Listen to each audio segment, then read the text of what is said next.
right. You ready? All right. Good afternoon, family. How y'all doing?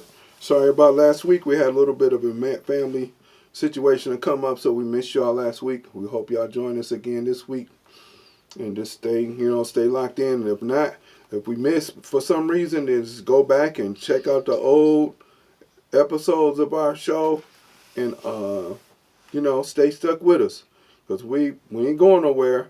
And we're just going to keep on working and make it bigger and better. And we need your help by doing so.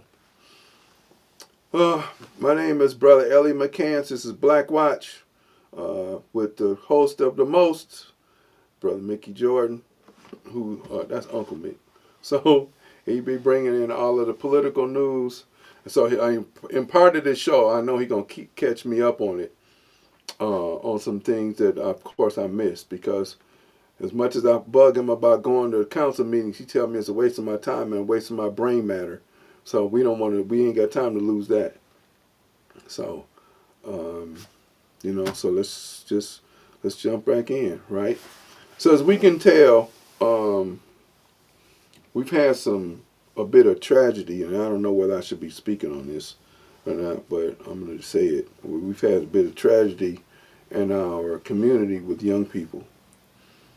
And this is really a message to you all as young people, man. Y'all really don't know what kind of disorder and dysfunction that you're living in, that you continue to perpetuate because you have no clue where it's coming from, right? Young people, we have to stop. If you have a beef with somebody, for real, a real beef, not some made up beef, not a fake beef, be grown enough, be adult enough. And those are hard words because adults sometimes don't adult. But be aware enough that it shouldn't, number one, ever end in losing my life, losing the life of another person that I may have a beef with or whatever.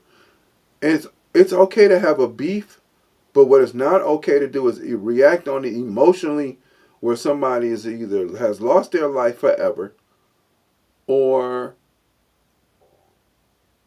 somebody else has lost their life forever because they locked up. You're basically giving your life away to something on emotion, and you don't even know really the person that you beefing with and what you really having beef about. And I bring this up today because this is the insanity that comes from what we've been talking about over the last few weeks. Hey, little mama, how you doing? Thank you for joining us. Good afternoon, fam, and to your family. Thank you. Tell everybody else to get on because I missed y'all last week because we had a family situation that couldn't be avoided, and then we had some things going on at work that we couldn't get connected with.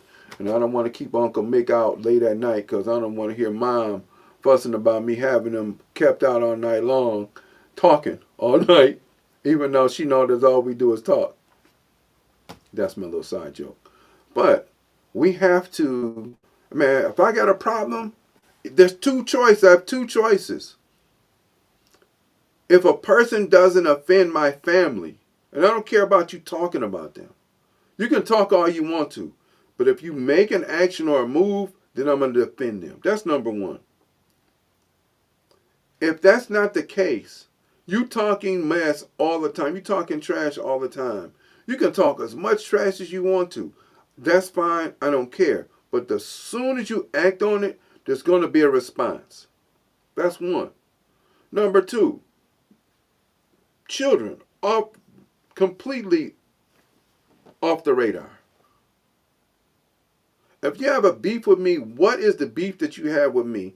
If we can't sit down as something like adults and talk about it, come to some consensus about it, and then either we're going to move on, either correct it, or we just, hey man, I don't want to be, it's cool, because it's obvious that we can't come to some conclusion with this, because I don't really know what your beef, and if I offended you, let me apologize. Because even in this situation, there's some people that we're going to step on toes. And guess what? It's not about stepping, it's about telling the truth. If I offended you in some way, I'm grown enough, adult enough, man enough to say, you know what, let me apologize for my offense. Can we get through this? Can we move forward on it? And if you are so stuck emotionally as a child that you're not able to get through it and get over it and say, you know what, man, you was grown enough and big enough to apologize to me. I can accept that. Dap it up, hug it up, and go on about our way. Then it's okay. If that doesn't work, then it's okay for me to say, or you to say, or that person say, you know what? We don't have nothing. We can't do that. We can't.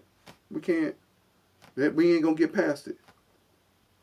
And if that's cool, that's cool. But I'm not gonna be looking for you every time I move somewhere, and I'm looking around to see where you are, and then I'm on war. I'm in war mode all the time because no, I'm good. We just don't. We just can't. We ain't never gonna get over that hurdle. We ain't never gonna get over that hump, and that's all right. We don't have to. And if I know that you're gonna be in a space, then I know I need to move. If I'm somewhere and I know that you're gonna show up, then I'm gonna go. Cause I ain't trying to have no. I got children. I got life. I got stuff I want to do. Fighting somebody over what? And young people, y'all doing these. Y'all so childish, young folk. And I want y'all to make sure that y'all children hear this too. Y'all so childish, so immature, that y'all are making music about people that you don't know nothing about. And then all of a sudden now you want to talk about we got beef and all of this other stuff, and you bringing families in that don't have no clue what you're doing. The other thing, family, if you're going to be real parents, it is your job to make sure that you monitor your child. That's your job. Because don't nobody want to hear my baby in court or I'm crying over a casket. That's your fault. That's your fault. And yes, I'm laying, for me too. If I messed up and my children did anything that I knew, that I told them or showed them or groomed them not to do, and they did it and something happened, that's my fault. Mercy should be on me. Because I didn't do everything that I felt I should do in order to make sure that they didn't make those mistakes, that they knew that these were consequences to their actions. We want to cry after. I don't know all of the details, but how in the world is a 14-year-old girl dead? Listen, I don't know all the details. me neither. That's why I just, like, it baffles my mind. And But she gets shot by a supposedly 18-year-old young man. Boyfriend.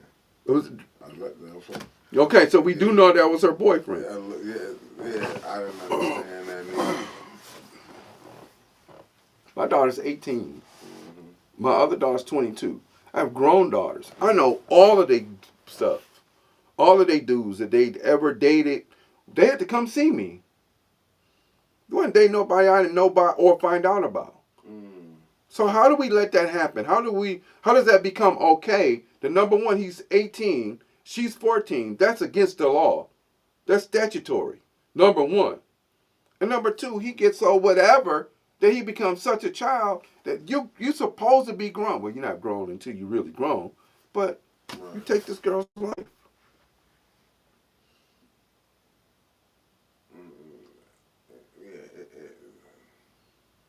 That's the insanity that we're allowing our children to grow up into. Yeah, right. But where's the balance? That's what when me and Winters was talking the other day. See, I missed that show because I had testing, so I missed it. And I was saying you got to have balance. Like back in the day when we was coming up, okay, you might have had your 2 Live Crew, but you had your Public Enemy. You had the balance. Right. It ain't no balance. No, it's just all the music that they're being promoted. Right. It's I know some young musician, rappers, whatever. Right. This is not your life. Why are you talking about it like it is? Nah, when you look at it, it's like, no, you're right on that. Because I had to look, like I said, I'll be watching something. I always watching somebody. You got to make sure you give me a list of people that you watch so I can check them out. I am, because I'll be watching different shows. Right. And they be talking about the entertainers. And the dude was like, you know, most of these rappers, their kids go to private school. They not in the hood. Like, you know what I'm saying? like even when he talked about Future, he was like, Future was promoting that lean culture, like where they was drinking syrup Drinking and all lean, that. right. But guess who don't drink He it? don't drink it at all. Ghetto Boys. The Ghetto Boys group, what's going on? Hey, Ma, I'm going to come on your show in a couple weeks when we off, at least a couple days, so we can, so we can work out. And thank you for being on. Ghetto Boys broke up in the early 90s because some kid in Houston said he was listening to their music and went out and committed a crime that he's in jail for. They broke up, said, we don't want that on our conscience. We're just out here telling stories. Right. And that's what it really was. Okay? So if you got people like Future who's out here singing about lean, why are you following somebody that... Why? Why are we following people that are this stupid? You know why? Because just look at Sexy Red now. And I ain't knocking nobody on, you got to get your money how you get it. But I'm saying this is the culture. You see more of a drug culture. Because, back in the day, you had people who, like Snoop don't smoke weed, but it wasn't the whole rap industry was saying they were smoking weed. Now everybody's smoking. Everybody's smoking. But look who legitimized it. Because you still got people in jail that they making money off of that you locked up for having a dime bag trying to sell it on the corner. Yeah. And they said, but yet you got dispensaries all over the place. Yeah, now that's bad right there. So you ain't gonna think about turning them loose because you're making money off of them. Yeah. Colorado taxes their weed sales 25%. And they use that to really, not this Michigan lottery BS that we got here, that schools that need it don't ever see that money. Right. But they spread that throughout the school system. Now, does that really help anything? I doubt it. Because if you still get people killing people and crimes and all this other stuff, then you're really not promoting education like you should. And it is what it is. But you taxing at 25%. Now, regular taxes out there is 9%.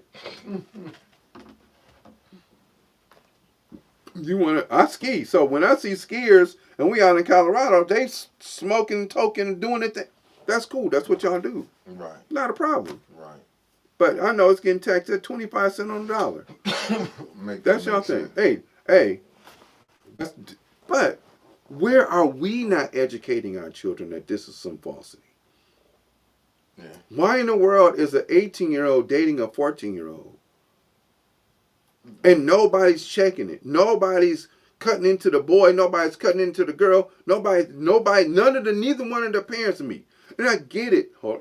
I get it. I know you got it. I see it. I get it. Kids get to be sneaky and they try and do stuff undercover. I get that. We did too. But there's a point. I would kill somebody? Over what? I had to explain this to my son and I made him do the math. You got one person that you're with and 6 billion women. Do the math. What's the percentage? Man, when he figured out all of them zeros and had to do this math, do this division, I'm like, so you tripping over one? And that's okay because I get the puppy love and all of this other stuff. I just had that discussion with a young man I dropped off yesterday after we had tryouts, right? I get the puppy love. But don't be so self-absorbed with her that you lose yourself. You're an 18-year-old young man, supposedly. Well, you're a boy. You're a kid. You're a child. That you're obsessed with a 14-year-old? That's the sickness in our society. That's what I was going to say. And we won't cut it out because we want to say it's okay. We won't say, like, I'm telling you, young man, I know, this is not your life, but this is what you're talking about. I get it because it sells. But who is the one that's doing that work that's getting more than what you're getting? Yet you on tour here, you do this, you do that. Cool, no problem. Not knocking your money. But, hey man, I really don't do this. But you gotta not tell people that this is not your life to make it legitimate so you have record sales? Then that's soft and weak. But if something happens, then we wanna cry and complain. Ain't no crying and complaining. Where in the world are we not being parents anymore. We're not raising our children for their betterment because there's absolutely no, and this is what Willie been talking about. Right. This all this is about, and it's insane that we don't see this after all of this time. 300. What did we calculate before? 300. How many years? 313 years. Something like Yeah, it was 17, 12, 20, 25. 313 years that we don't see this. Well, all of the scholars that we had, because we don't study anything. Mm-hmm. We don't do anything but respond and react. Mm-hmm. No, you're right on that. Like children. You took my toy, I'm going to throw something at you. Right. You ain't lying. Yeah, but it goes back to society. Like, you know, because we won't, you know how people be, I ain't going to just say us, but society. Look at the models. How old they think them girls be? They start out at 12, 13 years old. And then them be grown men. Right. Yeah. And I'm not trying to bring up Russell Simmons, but if you know he been in the story months ago, his baby mother, she was 16 when he was dating her. And he was in his 30s. So then whose fault is that? That should be the men around him who are not being men. And just because you Russell Simmons, you doing it, I can't stand the fact that we have, and this is probably the reason why I'm never around somebody who supposedly has something, because I'm going to be real with you. Mm-hmm.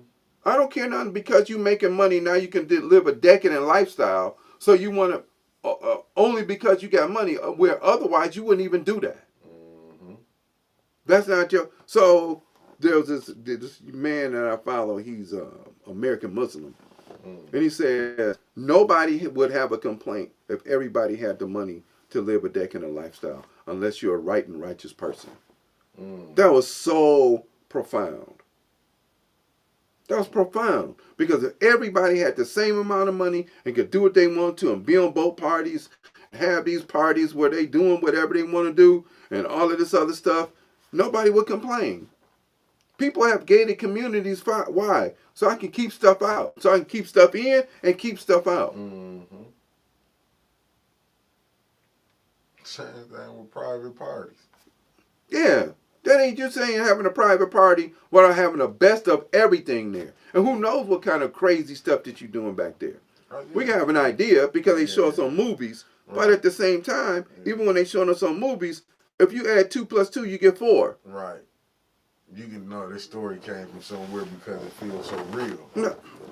Yeah, you'll be like, because you watch certain stuff, you'll be like, no, that could happen. They say that you don't have mythology without there being some truth to it, right? So one of the myths that they talk about, especially European people, is King Arthur, right? Now, they claim that they be able to find his sword or whatever, but you don't have myths and legends without there being some truth to it, some truth behind it somewhere. So private parties, gated communities, y'all think that because you behind the gate and you got to go through security, that you don't let certain stuff in so you can have these big parties. You're just not living up to these big old houses doing nothing. Oh, they're making you sign NDAs. Right. So if I'm with somebody and she did on this level, whatever, I got to sign an NDA, not a problem. Don't have no issue with that. But trust and believe. Right. When I finish, you ain't going to need an NDA. What you're going to be doing is you're going to sit here and study. You're going to know some stuff. Yeah, but that should tell you something. You got to go to a party. Just imagine they telling you, I'm use old Beavers. If you go to Beavers, you got to sign the NDA. Right. Because you getting ready to but you know what you're getting ready to get into when you walk in there in the first place. That's number one. Okay? If I'm ever, which I'll never be, invited to a private party, I know that if they invited me, you're not sitting here listening to me lecture. That's not what you invite me there for. Right. Sitting there going like, well, we're going to sit here and listen to him lecture today. And he's going to talk about history. No. You're here for a specific reason, a specific job. Sign this paper, get on over there, get cleaned up, and let's get to work. Yeah, right. But I'm just saying, don't that ain't something, but these are the shakers, the movers and shakers of our That they society. choose to put in front of Yeah, I'm us. saying these the movers and shakers, and But these the they ain't type of even movers parties. and shakers. They fake. They fakers. They're the Mm-hmm. ones that they choose. The movers and shakers is people like you. Yeah. People like me. I'm trying to be like you. We're trying to shake some stuff up Right. so people Right. wake up. That's different. Right. We Right. they never gonna invite us to those parties. Because what you gonna do, if you invite me to a party, here's the NDA. Y'all sign it, you get ready to get a lecture. Now y'all can see in the audience all you want to. I want everybody not to have no clothes on. But have your phone so you can record it. I ain't doing none of that. Yeah. Yeah. Until after I'm doing my lecture. Because No. what you're getting ready to do is I'm bringing my arsenal. Yeah. You're getting ready to get a lecture. Facts. You can get a lecture. Now, if I feel like it after, son, we can go to work afterwards. Facts. But what you're getting ready to get right now is a lecture about you being out of order in your life. Now, if you don't want to hear it, cool. Tear the paper up and let me walk out. Now, I might, on some foolish low-level stuff, take a few pictures of some things on the way out the door. But that's some low-level foolish stuff on me being silly. Right. But the other stuff, you don't get that. What you get is you get ready to get a lesson. You get ready to hear some things. You ready to know some stuff. Right. Now, if you don't, then don't ever invite me. And I'm cool with that. Yeah. Because then that shows me that you're an enemy of the people. And people, what people want to do is they embrace everybody. It's all of our stuff. No, it's not. How in the world do you build pyramids and then you become down here and you become the lowest person, lowest group of people on the totem pole because you don't understand the system from number one, which you come from, and number two, how they put you there. No, you're right. Cause I just seen something. Cause I also be scouring through Facebook, and it was Lady Ivy McGee. I seen her put something on there, broke it down.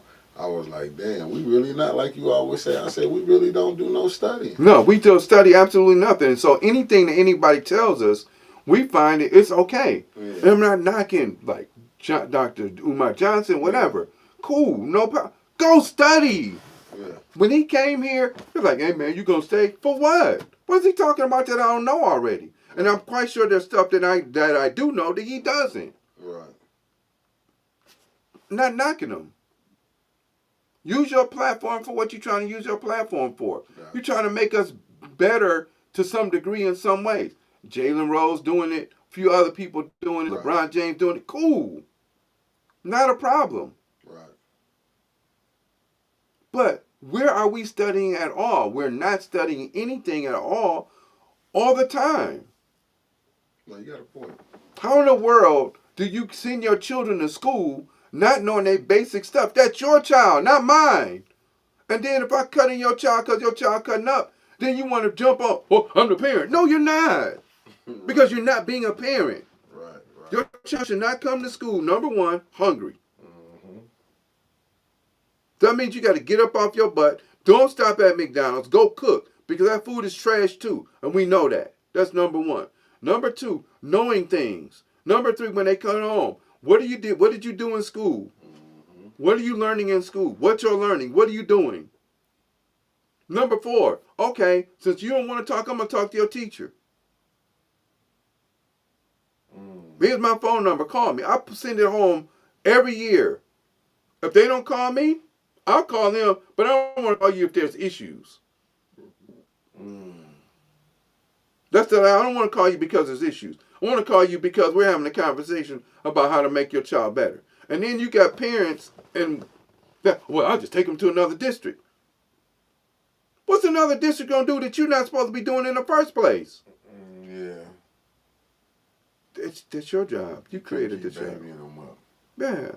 We constantly do that stuff, and then we wonder the reason why our children be, well, I didn't know he wasn't going to be great because I thought, you didn't groom him to be great. And then, of course, later on, they get an opportunity to choose. That's on them later. But up until the time that they're with you, until they decide that they want to go out into the world, what are you grooming them to be? You got a point there. There was a point in time when we groomed our children to be doctors and lawyers and all that, whether they stayed in the community, moved out and worked in the system, all of this other stuff. Now, and then when the system drained us of our people because of integration, then but now all we left with is what? We're not even using our own history and the rhetoric of our history in order to inspire and aspire our children and ourselves to do better. So people get mad at me because I walk around with a briefcase full of books. It's actually a little suitcase full of books, and it stays in my truck. I can't be mad at you for that. Yeah, they are, because they want to have a discussion, and when I pull out ammunition to shut down their discussion, they want to get mad because they want to be reactionary instead of knowing. Go know. They don't want to talk no more. You think you know more? Yes, I do. I spend time doing that. Right. I spend a lot of my life studying. So you damn right I feel that way. And I should. And if you don't like it, then damn it, get on the same level. But other than that, don't tell me what I think I should be. You don't have a right to do that. Why would I sit around there, as much as you know about politics, say you don't know what you're talking about, and I only know this much, and you know this much? That's unfair. Yeah. Nah, I ain't gonna give me that much credit. I just got to start watching it. Believe me, I'm so lost in it. I'd have been winning by now. The difference is it's the game and the game and the personal stuff that's going on. Yeah. But you understand what policy is. Yeah. That's the difference. Right. Okay? So you lost in the sauce with the game and the personalities. Right. Not necessarily things that get done. Right. That's the difference. Right. Now, we sitting around there, if I ask you what kind of game going on, you're going to look at me like, I don't know, because this is dumb to me. Yeah. But if I ask you what policy is, and I listen to y'all every morning talk about policy when I get a chance to, if I ain't testing or whatever, Right. I know that you know what policy is. Yeah. Okay. Yeah. I ain't concerned about people and their stuff, because that's people's stuff. Yeah. I want to know what policy is. Right. And you know what policy is. Right. So if I just read one book on policy and you've been watching this stuff for 10 years, how the hell are we equal? And why am I going to sit around and tell you arrogant because you've been studying this stuff for 10 years and I read one book and I think I know something? I get what you're saying. So you supposed to, hey, look, man, you come over here so I can teach you how this works. Yeah. And if I'm not arrogant and egotistical, I'm going to say, all right, let me sit down and show me how this works. I don't need none of the game and the personality. I need you to show me how policy works. See what I'm saying? Yeah. It's making me think when Mays was like how he didn't even have to read the charter because he knew the charter. Yeah, he knew the charter. He studied it, right? So all the other stuff became personality. Yeah. Right? Yeah. That's what that became, personality and game. It's not hard. Yeah. It's like when people talk about how relationships are hard. No, they're not. What's the agenda that we have while we're together?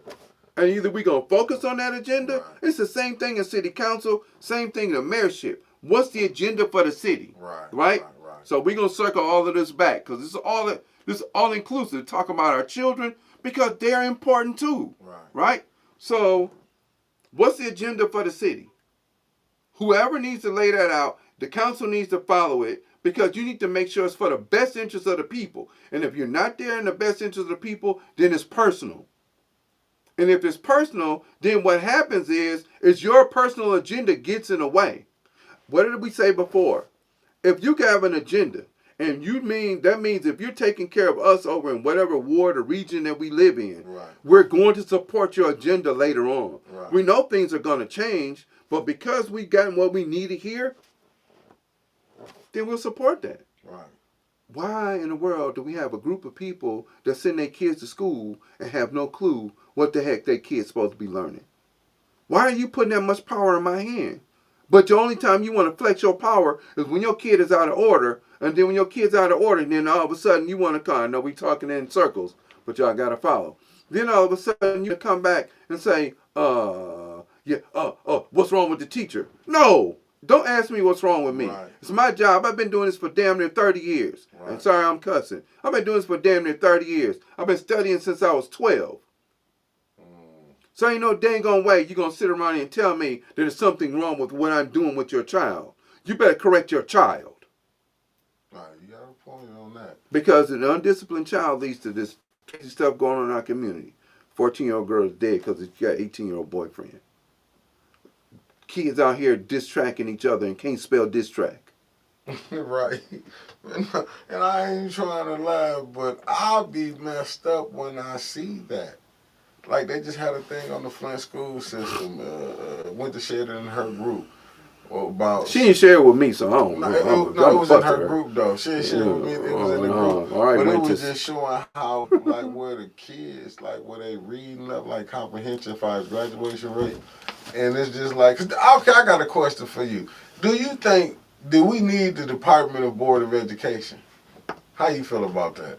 If the Department of Education and the Board of Education was operating on the best interest of students, then I'd say yes. Okay. Okay. Because then what your job is to create policy that's for the best interest of the students. And the job of the school is to make sure that those policies are implemented. Okay.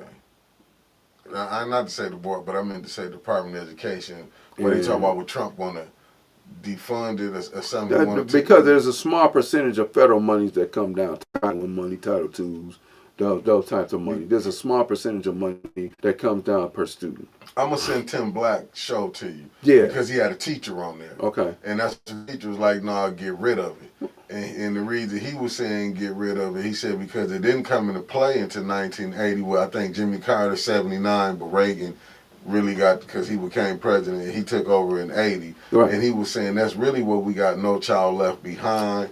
It went to bringing up a whole bunch of stuff like how you see teachers' pay go down, but the superintendent's pay went up. Yeah, well, that's no different than when the charter school movement came in. It was about taking money out of the school system for these people that had these ideas that what didn't work. We have a local school here. We have a local school, public school academy here. That their whole thing was we're going to have our children travel, and we're going to have our children travel as long as they. But then when they understood that they had to take kids in their district that they couldn't get. What they wanted to do was they wanted to take a certain group of kids at this level. But you're not a private school. You're taking public funds. So if you're a private school, you could have done that. I only want this. I only want this group of people because I have my private funds. Gotcha. And then I can do what I want to. I can mold them how I want to. We can travel. We can do this. But then when they were forced by law to take anybody, then that whole idea went out of the window. Okay. Yeah. Because they were taking public money. Yeah, because I was trying to figure out, because he was a teacher from New York too, and he was breaking it down. He was like, that's how you see a lot of inner city schools get less funds coming to them. It's like because when the politicians got in it, it became a money grab, and everything was like, oh, you give me a little kickback, I'll make sure you get the majority to your district, this and that. But that's how politics works. So when the politicians stepped in and started to create policy for schools, so like with No Child Left Behind, that says that we have to have inclusion. If I have a student that can't do anything, why is he included? If I have a student who literally is reading and writing at less than a first grade level, now I teach fourth grade or fifth grade or whatever, why is that student in my class to try and learn something when he's not capable of doing it? Because if he's not capable of doing certain things, that child is going to get frustrated, and then when that child gets frustrated, then I now have an issue in my class with this child's conduct, because that's what happens. Now, years ago, we were very clear that if a child couldn't be on the same level as all the rest of the children, the child had a certain space that they went, and they stayed there, and it was okay. But people complained. I don't have an issue with your complaint if you're doing something about it. Right. What are you doing on your end? Are you making sure that the child can read and write even if they have a disability? If you're doing that, then that's fine, because then you help the teachers. And we might have 10, 12, no, I'm sorry, we ain't got class numbers that low. We might have 22, 23, 24 kids in there, and 3 or 4 of them may be disabled, they have a disability. How are you helping me as a parent? I'm not asking you to come in, but what tips? What are you doing with them at home? How are you making sure that they're getting whatever, because they have to be included? How are you making sure that they're being able to do even a little bit of what it is that we're being asked to do by the state and by the district. I just sent it to you too. Okay. That's what I was doing. Phone here. It's like 14 minutes. Okay. When you, cause and he a black teacher. He's Right. like he agreed with Trump fires on dismantling level. Right. And he was like, you know what I'm saying. But then I got a cousin. She teaches, but she was like, her agree was like, no, we need it because you still need checks and balances. The checks and balances come from the teachers and the parents, And not even administration. Yeah. Because administration's got to handle all this other stuff, right? Yeah. I don't know. The bottom line, the ground fighters are me and the parents. Right. That's it. That's it. And that's what I was trying to figure out. Because, I mean, like I said, when I was listening to him talk about it, when you watch it, you'll see Yeah. 14 minutes. And then, because I was quizzing my cousin on it, and she was like, well, you still need your checks and balances because, but I was like, when they was breaking it down, the states had it before. And what he's doing is moving back to states' rights, as far as that, what I'm understanding. Right. Right. So no more. We're gonna have no more Department of Education and federal government because y'all got this billions of dollars that you're doing really nothing with because Right. we don't see that. Right. Yeah. That's no different than what I just said a few minutes ago. Right. You got billions of dollars of money that people spend to get the lottery, and the money only goes to certain places. Right. I don't see where I'm at. I don't see it around here. Yeah, Because if we got school closed and they talking about building the money that they talking about rebuilding over there, Old Flint Central, is coming from mine. Okay. Wow. So then if you got billions of dollars that have come through where people have spent money on the lottery, then part of that money, if Mott's giving 10 million, right. then there should be another 90 million coming from the state of Michigan to help make this the finest, highest state-of-the-art community school in the freaking Genesee County. You would think.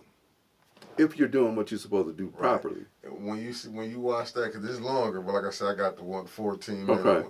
I'm going to send the other ones. I got to go back and pull them up. But when you do see it, you're going to be like, damn, like some of the stuff, and like I said, I don't want to agree with Trump because, like you've been saying, that Willie Lynch story. Yeah. We've been so. But are we comfortable in our oppression? Yep. We're comfortable in Yeah. And I said that to a couple of brothers last week. No, we're not. We're unorganized. Comfortable. It's the same, Bob. You just had to say something different Yeah, because you just didn't understand where I was coming from. But if you organize and I'm organized and 98 other people not organized because they cool, that's comfortable in our oppression. Yeah.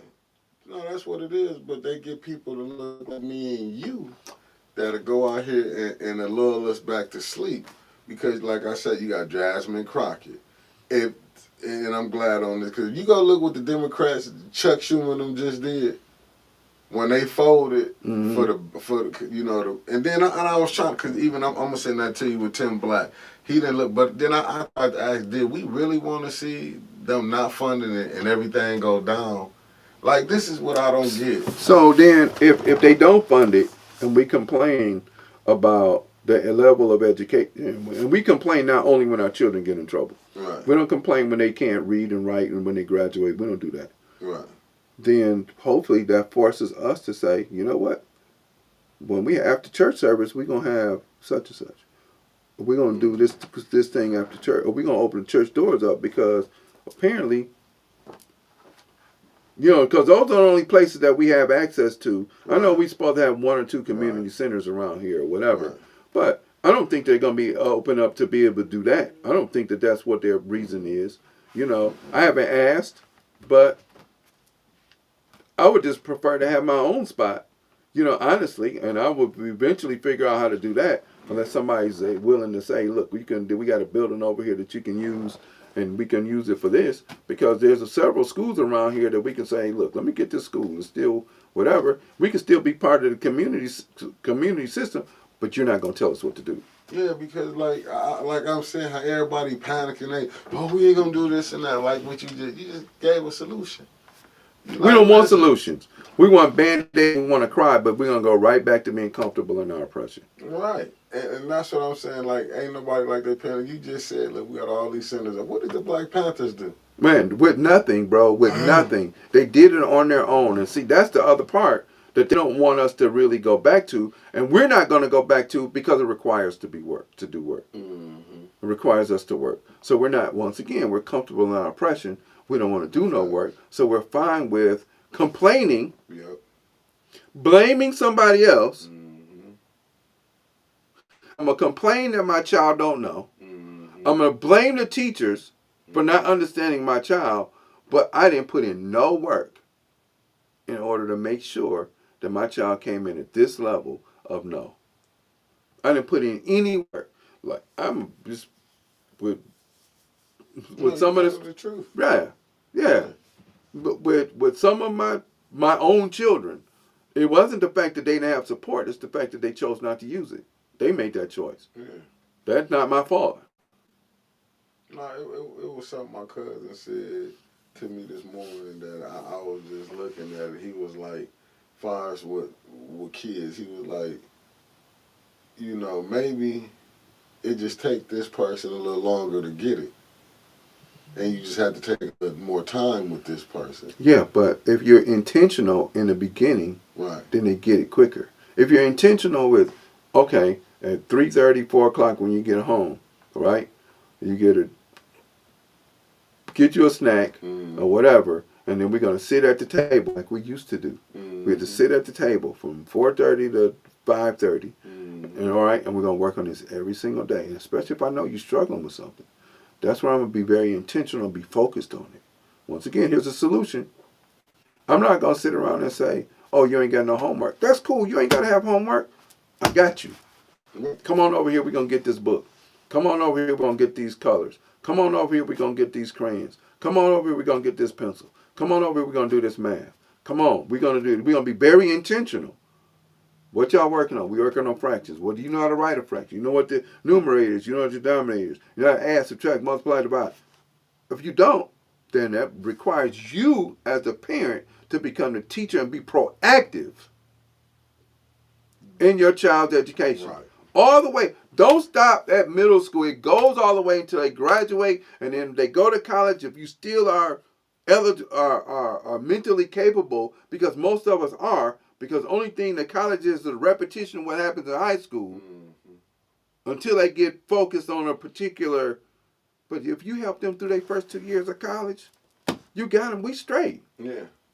Or if they choose to go to a trade. Hey, look, I know Mr. Brown over here is a carpenter. Guess where you going to be at every day? Going over there, Mr. Brown. I can't pay you, but I can cook a meal for you. All right, cool. Or bring you groceries or whatever. That's also education. Right. And I get the other stuff where,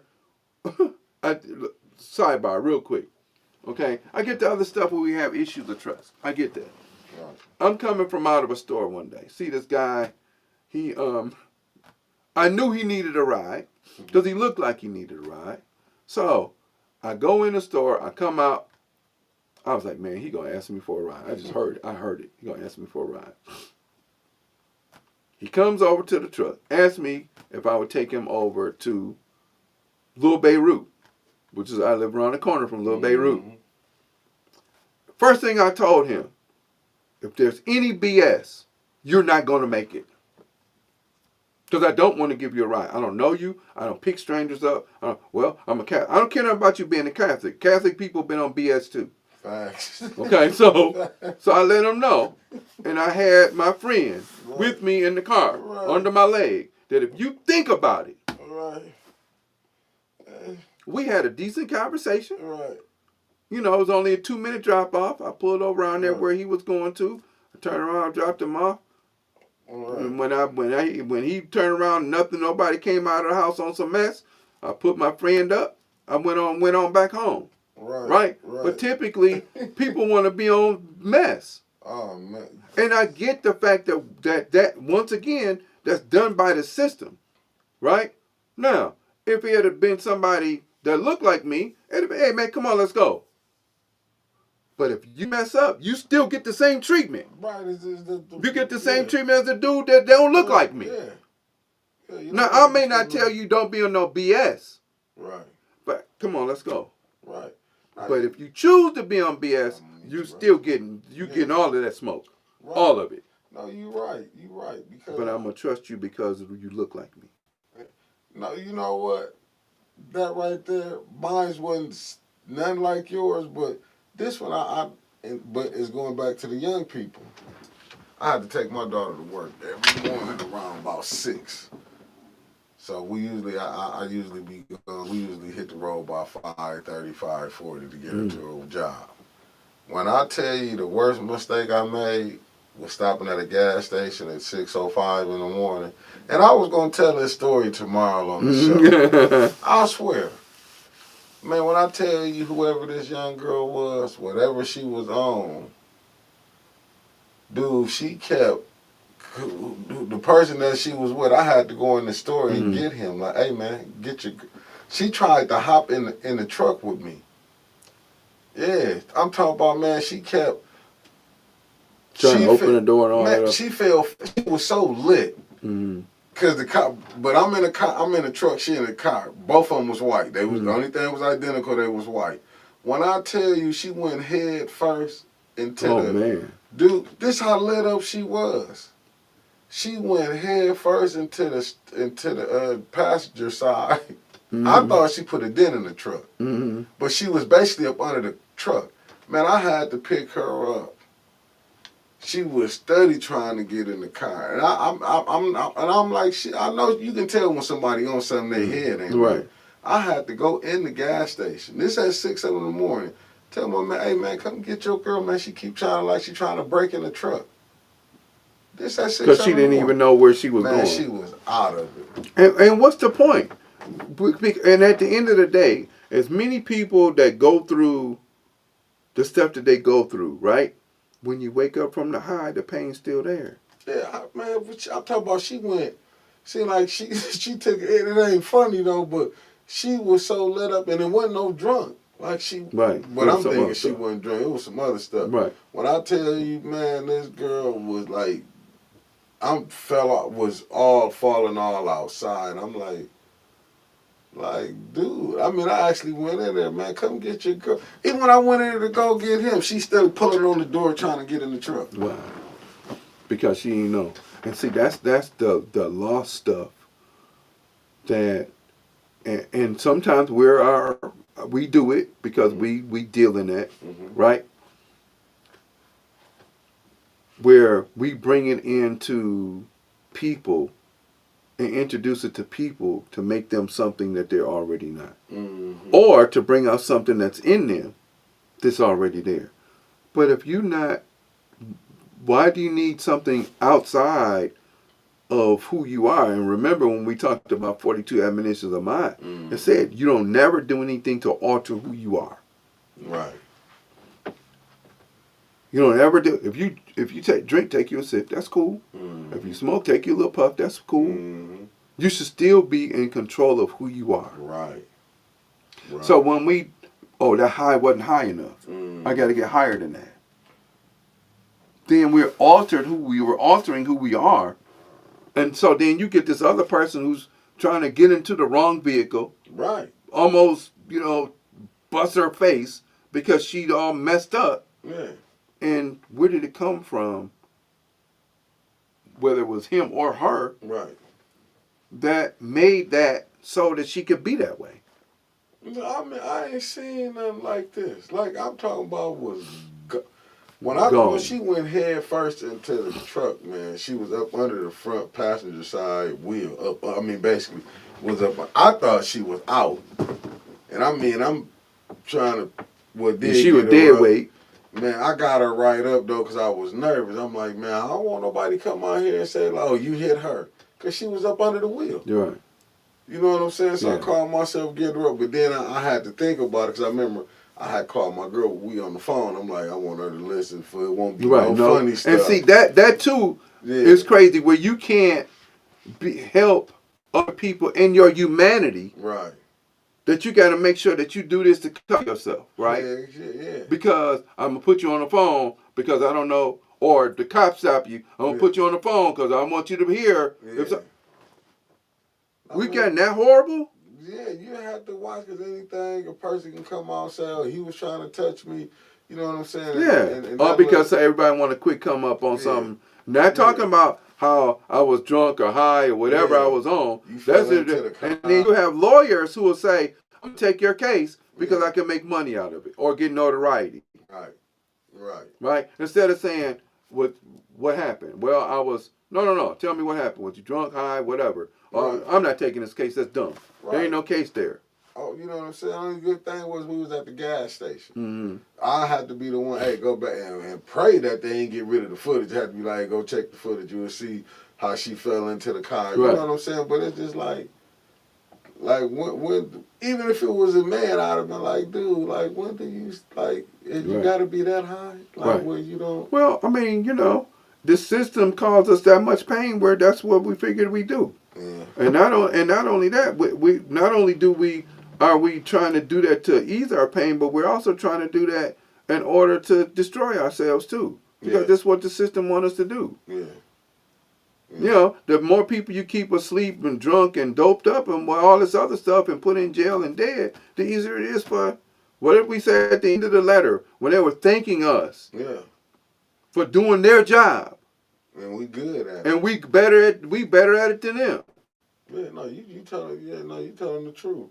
We are really better than them. What the stuff? Crazy work. Len Bias, who would have been better than Michael Jordan, and I don't care, go see his highlights when he played in Maryland, because even though Michael Jordan was a year younger than him, Len Bias was that guy. Oh, yeah, he was going to be that guy if he got to touch that. But guess who sold him the cocaine? I remember watching that story. When it is It's a black man. Yeah. Why would you, first of all, Lynn, and you're in heaven, I hope, why would you do that and you just get ready to, tomorrow you flying to Boston? Why are you trying to do this? This dude, 2% body fat. You know what? Because during that time, see, this goes back to the sports and entertainment. Drugs are prevalent. Prevalent. Yeah. So they gonna always try to keep you something like the goal is, man. Oh my God! I wish they had took it off when Kevin Garnett, because now you see a lot of people. He was on some podcasts, and I like these podcasts with these NBA experts on there. Man, they've been going in. Kevin Garnett said the NBA, like everybody loves that they got good, lawyers before they can get their money. But did you know if you get a $200 million contract, you got to pay 10% of it? The owners get 10%. 10% back. Right. 10% back. And I remember when Kevin Garnett was talking on it, and they took it off. It wasn't on YouTube. I couldn't find it. When Kevin Garnett said the way he was playing defense, he made all pro. It wasn't until he got that with the $100-some million contract, then he started getting fined. They started fining him, taking money. He said that's how they do it. He said, I've been playing defense the same way. Since high school. He said, it wasn't until I got that $100 million contract, that's when I started being fined, getting suspended. They dock and pay. He said, the NBA the only one where they give you the money, they want to take it back. And they find every way to get it back. But you have owners, who are typically white, who own arenas that are typically based upon the idea of Rome or Greece, who make sure that as owners that you're running up and down the court, putting a ball in a basket, like I own you because I have your contract and I can trade you from one plantation to another anytime I want to. You don't work out for me? Okay. Oh, so you doing it? So we're going to dock your pay. We're going to do this. So, and every time you go play in another state, you have to pay property. You have to pay state taxes on your money. You have to pay state taxes on. So if we flying from Detroit and we in Michigan and we go to play in Charlotte, we got to pay taxes on our money here in Michigan and pay taxes on the money that you make in North Carolina. So then, and you only get I'm going to buy $100 million house. You ain't never gonna pay for it. So that. You ain't never gonna pay for it. How many years you got to do that? Why did Kareem have to go play 75 years? Yeah. Because his white Jewish lawyers and his banker persons took his money. Yeah. Not that he couldn't read, super intelligent. I hired you to do a job. Yeah, and you don't think they'll play you. I watched that with Red Fox. Same thing happened to him. When I seen you, I was watching somebody put a clip on there when he was talking about how they came in his crib when IRS came. They took everything. So even the necklace off Right, while he was sitting there, he took the necklace off. Yeah, and wanted to take his dogs. He said, because he ain't had no kids. He was like, they wanted to take his dogs from him. Right. Well, I don't care nothing about this Me Too stuff, but look at what they did to Bill Cosby when he started talking about how in the newspaper, did this in 74. In the newspaper, if a black man commits a crime, you spread it all over the place. Yep. And you make it well known. Right. And then if a white person does a crime, you kind of slide it up underneath the... Like that gangster. That thug. Yeah, thugs. Yeah. And they've been doing this since they've been writing newspapers and putting the news out. So therefore, they had to destroy him completely with some stuff that if he did it, everybody was doing it. And how in the world are you going to come back 40 years later over some stuff? Oh, why? Because you broke and you didn't make it big, but you want to blame him for the reason why you didn't make it? Or was it because he was talking about trying to buy NBC? No, okay. I'm just saying, I don't know how well, because his son is not living, for what reason? When that first rumor, when the idea first came out, the rumor first came out about him being able to amass all of this money to be able to do this, and then for all of these HBCUs that they gave him honorary doctors for his large donations, they didn't send that money back. Wasn't gonna send it back. Nah, why? But if you didn't agree, you ostracized him like everybody else did, send me my money back. No, they wouldn't. Because they was told who to like and who not to like. So once again, because we don't study, because we don't say things about stuff, we let stuff be status quo because we're comfortable in our oppression. Right. No, you're right. So hey man, you sent $20 million over here and you helped a whole bunch of kids go to school. I heard this stuff come up. I'm gonna pull your doctorate and I'm gonna denounce you because that's what we do. We good at that, and I'm gonna distance myself from you, but I'm not gonna. I'm not gonna send your money back. But look how they did. But this should show you something. Look how they did them people. Look how they did. They took your show off because it was in syndication. You really stopped them other people from making money too. But you ain't did that to Harvey Weinstein. No, for what? Yeah, you ain't did that to what was his name? The good time, Jerry Lee Lewis. No, you ain't did that to him. They make excuses for what everybody else done. They celebrate George Washington. Yeah. Never told a lie, chopped down a cherry tree. He had slaves. But he had slaves. You know what I'm saying? He can go through all these up here. They swear up and down Abraham Lincoln. When he tell you he didn't free the slaves. No. For the preserve, he was trying to preserve the Union. Yes, sir. At the time, the United States. That's what he was trying to preserve. Right. He didn't care about No. And the person that they never really talk about, that really forced the Civil War to happen was John Brown, a white man who went and made the raid on Harper's Ferry in 1859 with his sons and some enslaved African people so that they could be free. Right. So he's a preacher going around the country saying slavery is wrong, and when they didn't want to listen, he took matters in his own hands. And when they executed him, before they pulled the rope on the gallows, he said, "My blood will be on your hands and it will be spread across the land." And after that, the first shots in 1860 that happened at Fort Sumner happened.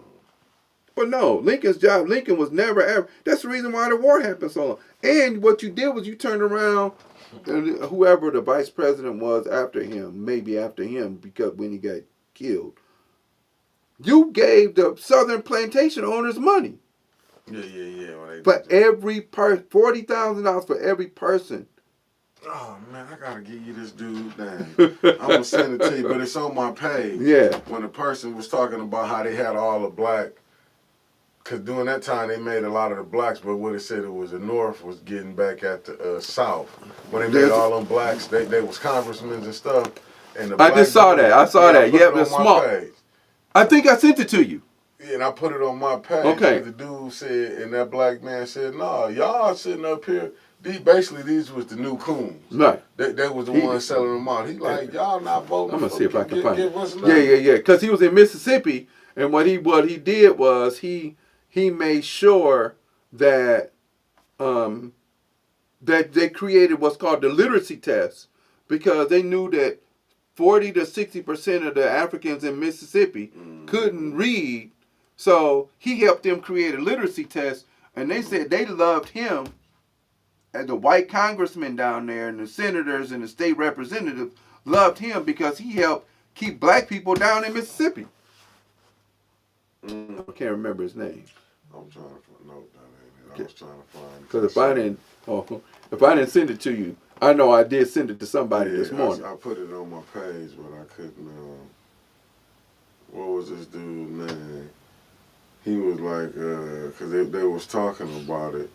They was like, people forgot who he was. Hold on, let me see if I can find it. Yeah, forgot. Find it real quick. Who I sent it to some Henry people. Adams. Henry Adams, yes. Henry Adams, yes. You got 5 minutes. Yep. Okay. Yeah, Henry Adams. Yeah. Yeah. People didn't know, like. No, because that was one of the. It reminds me of Dave Chappelle when he did Clayton Bigsby on the Chappelle show. That was him. Yeah. Because you see who he was battling with. Yeah. Yeah. See, like, people forget, like, and that's why I don't knock W.E.B. Du Bois and what they was doing. I've done some reading on Du Bois, man. He was way bigger than anybody even I thought. Because he was. He was subtle. He was very subtle in his thing. Yeah. Now, if your boy want to be talking about Pan-Africanism, he needs to study Du Bois and his policies. Yeah. Because if you don't get the first wave of people, Kwame Nkrumah, Jomo Kenyatta, Patrice Lumumba, all of those brothers that Thomas Sankara, that they sacrificed, that they killed to see what the CIA's assistance, and this is on documentation, without W.E. Du Bois setting them up. And they learned from C.L.R. James and a few other brothers that were in London and in France. They learned from Dr. Du Bois what policies it was in order to free their countries. Yeah. No, they was rough, man. No, they was dope, but I get it. Like, I didn't agree with all of when he was the talented temp. That was an issue. And he found out later on that he was wrong. And I understood what he was trying to do because they was patterning themselves. That's what just happened to, I mean, the same thing with Toussaint Louverture, if I'm saying his name right. Yeah. Remember, he went back trying to show that he was going to be I'm going to tell you what happened, what you got to go watch. And I've learned something new. The documentary called 1804, the Haitian Revolution. Yeah. His issue was he thought he was more French than African. Right. So he sold himself. He sold himself out. Okay, no problem. I'm going to go to France because Napoleon invited him. But after this, we're going to shut down. Napoleon invited him. Invited him to dinner in France. You're a Frenchman. You just like us. Right. Because he spoke French. You well-spoken young man, good-looking fella. And what they did was they captured him, threw him in jail, and let him starve to death. Yeah. Toussaint Louverture. Yeah, because he thought he was. Junior high. Yeah, because he thought he was more French than he was African. Yeah, he didn't understand. No, he sold himself out. Not in a revolutionary. No. He sold himself because he thought he was French and he thought he was above the African people that was fighting. Yep. He thought he can go back after he thought he could go back. Yeah, I'm going over here to negotiate for us.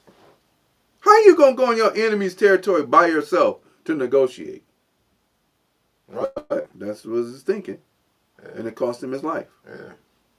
He didn't even get an opportunity to fight. So didn't. Because he gave it himself, and not as a sacrifice, a proper sacrifice.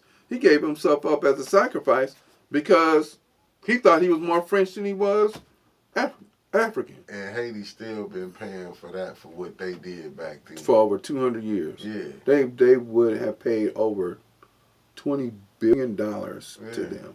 Yeah. To France. Yeah, that's what they did because of that, because they wanted to be free. Yeah. You know, Haiti the only in the Western world as far as independent. Yeah, it's the second independent country and the first black one. Yep. Yeah, they don't like that. No. Like they you know what I'm saying? Even the United States, when you see, they even uphold some of the BS that because they looking at like, okay, the French one, them was our brothers. Right. Yeah, you got French people over here. So, you know, that's the reason why, real quick and we done, I promise. You didn't bomb Germany or France or Italy because that's where your people come from. But because the Japanese is not original people that came over here as immigrants, you bombed them because they didn't matter. Not because they were doing more war. Because guess where you get NASA from? And Jonas Salk, who quote unquote cured polio. You get them from Germany where they doing these genetic experiments on these people. And so therefore, that's the reason why you got advancements in genetics. Mm-hmm. And that's the reason why you got NASA. Because you got the V2 rocket over in Germany that they built. And what you did was you went in and stole those scientists out and came over to create NASA because they had that information. Mm-hmm. We still ain't talking about the 18 million black people that they killed over there. No, we ain't. But we're going to get on to that. We're going to get on that. Family, appreciate it. Thank you. Again, we missed last week because we had some family situation. Mm-hmm. And but we back and you know, our plan is to continue to do what we do.